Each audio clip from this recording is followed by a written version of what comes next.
Esta es una antigua caricatura política de 1916 del entonces reconocido caricaturista estadounidense John Tenney McCutcheon.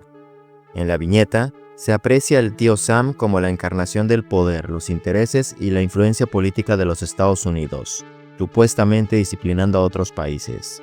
Parecen, pues, las Filipinas, Cuba, Haití, Nicaragua y finalmente el revoltoso México, que en esos años vivía su muy caótica insurrección revolucionaria.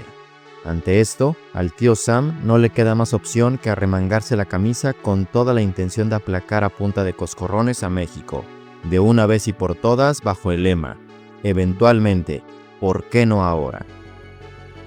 Esta retórica se repitió así en los diarios estadounidenses como entre las altas esferas políticas y empresariales de dicho país. Eventualmente, ¿por qué no ahora? Al final, Estados Unidos sí intervino militarmente en México como parte de una expedición punitiva para capturar a Pancho Villa, luego de que el Centauro del Norte atacara Columbus, Nuevo México. Hoy, casi 110 años después de la última operación militar de Estados Unidos en México, la historia parece repetirse. Esta vez, el pretexto no es Pancho Villa ni el caos de la revolución, es el narcotráfico. La pregunta ya no es si sí lo harán, la pregunta es cuándo, porque en la cabeza de Trump seguramente retumba el mismo lema de McCutcheon: eventualmente, ¿por qué no ahora? El primer paso, el que le midió la temperatura al agua, fue Venezuela, una incursión tan decisiva y polémica que trasciende a la misma Venezuela. La captura de Maduro no fue más que una exhibición de poder duro y de sus límites. En lugar de apelar a la democracia o los derechos humanos como hipócritamente presumía la Casa Blanca para justificar sus intervenciones, Donald Trump fue claro y honesto. Dijo que su objetivo era apoderarse del petróleo venezolano y reafirmar su dominio sobre el hemisferio occidental, acelerando así el ocaso del viejo orden mundial basado en reglas, del derecho internacional y los valores universales. Todo con precisión quirúrgica, en menos de 3 horas y sin una sola baja estadounidense. Lo de Venezuela no es más que una advertencia a adversarios y rebeldes a los intereses estadounidenses. Y es que ahora, Estados Unidos, marcado por los fracasos de Afganistán e Irak, intenta algo muy inferior a un cambio de régimen. Para desgracia de millones de venezolanos, Maduro se fue, pero el chavismo permanecerá. Porque hay que recalcar una y cuantas veces sea necesario: a Estados Unidos no le interesa los derechos humanos, mucho menos la democracia, de ese ni de ningún país. Le interesa los recursos y el control del hemisferio. Y es que la dura verdad es que derrocar a un dictador y dejar a sus secuaces al mando dista mucho de lo que sería reconstruir un país. Los venezolanos ahora serán rehenes de las decisiones de Trump y no agentes de su propio destino como se habría esperado. Así va a ser y así será para desgracia de Venezuela o para cualquier otro país que ose cuestionar el dominio estadounidense. La misma estrategia de seguridad nacional, publicada a finales del 2025, hablaba ya de reclutar amigos y ampliar alianzas en las Américas. Ahora está claro que esta invitación llega a punta de pistola. A las pocas horas de anunciar la captura de Maduro, Trump también amenazó a Colombia, Cuba, Groenlandia y México. Una realidad difícil de aceptar es que los Estados Unidos nunca han dejado de intervenir en México, pero tampoco en el resto del continente. Prácticamente todos los países de la región han sido intervenidos una o más veces por el Águila Calva, tanto de forma militar como política o bajo promesas económicas como el mismo consenso de Washington. Particularmente, México tuvo presidentes que trabajaban para la CIA, policías, grupos criminales y de guerrilla adiestrados por el Pentágono, la DEA y el Mossad. Incluso, a la fecha de hoy, México parece negado a simplemente tener un comercio justo y libre con China por orden directa de los Estados Unidos. El mismo modelo neoliberal implantado desde Washington en la región y su estrepitoso fracaso dio luz a la izquierda bolivariana con epicentro de resistencia política en Caracas, Venezuela, ya desde el lejano 1992. Una semilla que fecundaría a otros países hasta finalmente llegar a México en 2018 con Morena. Del mismo modo, el fracaso de la izquierda latinoamericana, en sintonía casi cósmica con el hartazgo generalizado del liberalismo woke, del avance de China como potencia mundial y del gradual resurgimiento global de la derecha, ha reconfigurado la política en el hemisferio, al punto que muchos, y ni siquiera tan radicales, ven con buenos ojos el viraje libertario y la subordinación política de Argentina ante Trump, el secuestro de Nicolás Maduro o la otrora fantasía conservadora de intervenir militarmente a México. La nueva doctrina Monroe de Estados Unidos es simplemente eso, la reacción agresiva de Estados Unidos a sus fracasos económicos, tecnológicos, políticos y diplomáticos, teniendo, como no, a sus débiles vecinos como primeras víctimas. Hoy, México es el siguiente en la lista. No Groenlandia, no Colombia, no Cuba ni Irán.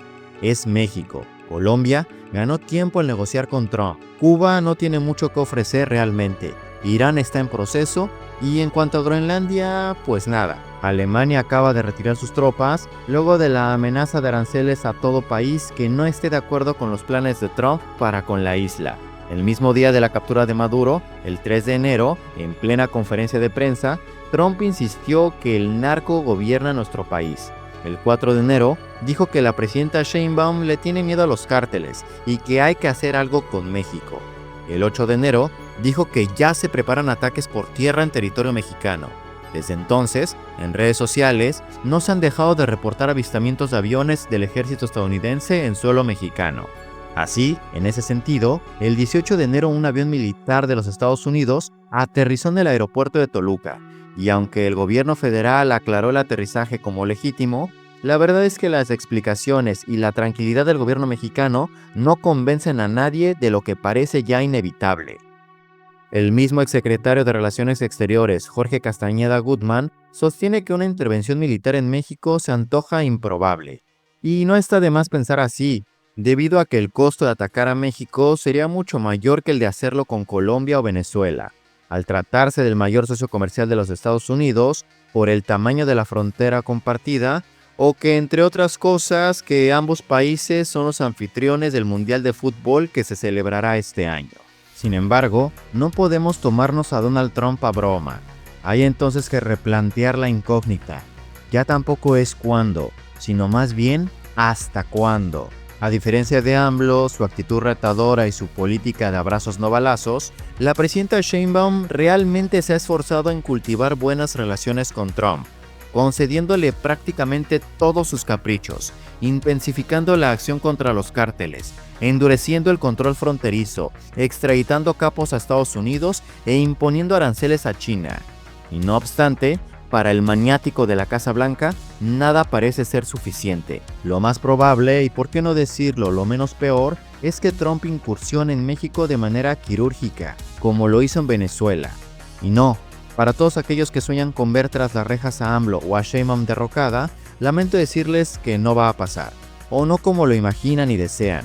En todo caso, Sheinbaum y su gabinete serán más complacientes con los intereses estadounidenses, cediendo el control de cuantos recursos, industrias y políticas comerciales favorables a Estados Unidos les sean solicitados. Porque recordemos que a Trump no le interesa la democracia ni los derechos humanos, mucho menos que los mexicanos vivamos mejor. El narcotráfico es solamente el pretexto para intervenir en México. Acá entre nos, te voy a contar un secreto que no es secreto. Lo que realmente quiere Estados Unidos de México. Y no es solamente el petróleo. Estados Unidos quiere 4 cosas de México. Número 1, los recursos naturales. Así es, el mentado petróleo. Pero también el agua, el gas natural, la plata, el cobre y las aún inexplotadas tierras raras que pueden dar con recursos estratégicos para la carrera tecnológica de la inteligencia artificial, como lo son el torio o el coltán. Número 2, el mercado del narcotráfico. Así es, el tío Sam quiere adueñarse del jugoso negocio de $58 mil millones anuales que dejan las drogas. Pues vaya sorpresa, aún invadiendo México, su gran demanda interna y la hambrienta industria farmacéutica norteamericana que tiene que abastecer no van a desaparecer. Ya desde los años 40 del siglo pasado, el gobierno estadounidense era consciente del gran potencial que zonas como Tamaulipas o el Triángulo Dorado del Norte tenían como productor de fármacos y el gran negocio que eso suponía. No por nada el gobierno estadounidense investiga rutas, interroga capos, protege testigos y clasifica información sobre operaciones de los cárteles mexicanos. No es casualidad. Número 3. La hegemonía de México en la región. Y es que de los 4 polos geopolíticos de Latinoamérica, Argentina, Brasil, Venezuela y México, hoy Washington posee 2, Venezuela y Argentina. Con México serían 3, y le faltaría la otra joya de la corona, Brasil. Sometiendo a México, la esfera de influencia política estaría casi completa, y los días del Foro de Sao Paulo y la izquierda latinoamericana del siglo XXI pasarían a la historia. En ese sentido, no. Sheinbaum no sería sustituida, así como el chavismo no fue derrocado en Venezuela. Lo que sí es que Trump podría presionar más a Sheinbaum para que actúe contra políticos sospechosos de colusión con el narco, especialmente aquellos de Morena. Así, Sheinbaum terminaría entre la espada y la pared. Si va contra los políticos corruptos, aumentaría su legitimidad y su poder de negociación con Estados Unidos. Pero probablemente significaría el fin de Morena y la instauración de un nuevo paradigma político en México.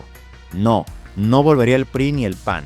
Sería algo distinto, algo nuevo y funcional a Washington. La realidad es que al menos por ahora ni México ni Latinoamérica tienen opción, y la mayoría de los países de la región tendrán que someterse al acoso del psicópata de la Casa Blanca. Y no, para los más ingenuos, no vendrá China ni Rusia a salvarnos. Si no lo hicieron con Venezuela como su mayor socio en el continente, mucho menos lo harán con el mayor socio económico de su principal rival. Sin embargo, en los próximos años, muchos líderes buscarán recuperar su soberanía, y muchos países, en silencio, buscarán vínculos más estrechos con China como la única y mejor opción a los Estados Unidos. Así, a menos que la coerción se equilibre con atracción, la doctrina hemisférica de Trump acabará fracasando, y al hacerlo, Estados Unidos también fracasará. De hecho, esto ya es un fracaso anunciado, pues al afirmar tan descaradamente que la fuerza hace el derecho, Trump ya ha socavado las alianzas de Estados Unidos.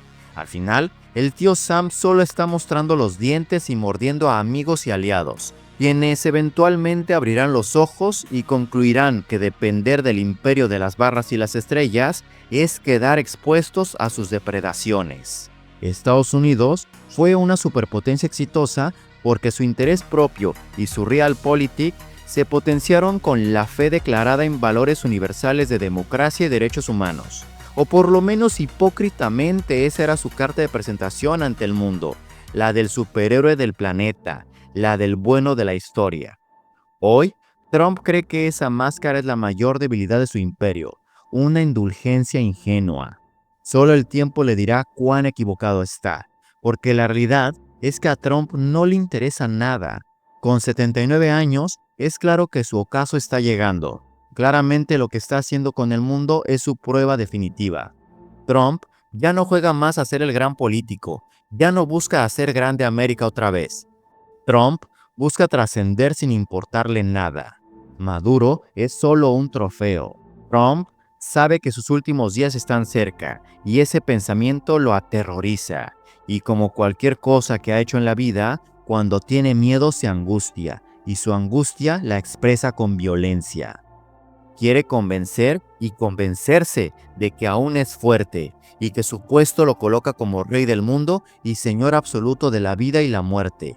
Por eso es tan evidente el hilo rojo de sangre que conecta a Venezuela con Palestina, Irán, México, o los recientes ataques a ISIS en Nigeria, o las amenazas a Groenlandia y la Unión Europea. En todo esto hay proyección, su proyección. Trump quiere que todos probemos lo que él prueba todas las noches antes de dormir, el terror a la muerte. Trump no está listo para enfrentar las tinieblas de su crepúsculo, y en su lucha le está negando al mundo el vivir en la paz y en la luz.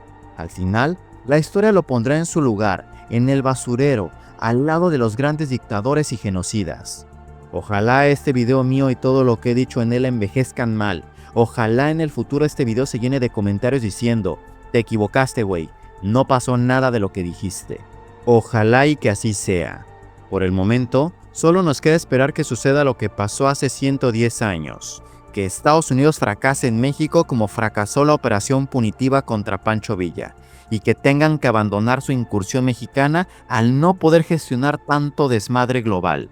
Mientras tanto, y hasta que eso suceda o nada suceda, a Trump, con el profundo rencor que le guarda México, le seguirá rondando en la cabeza la misma pregunta que Macochan exponía en sus viñetas. eventualmente. ¿Por qué no ahora?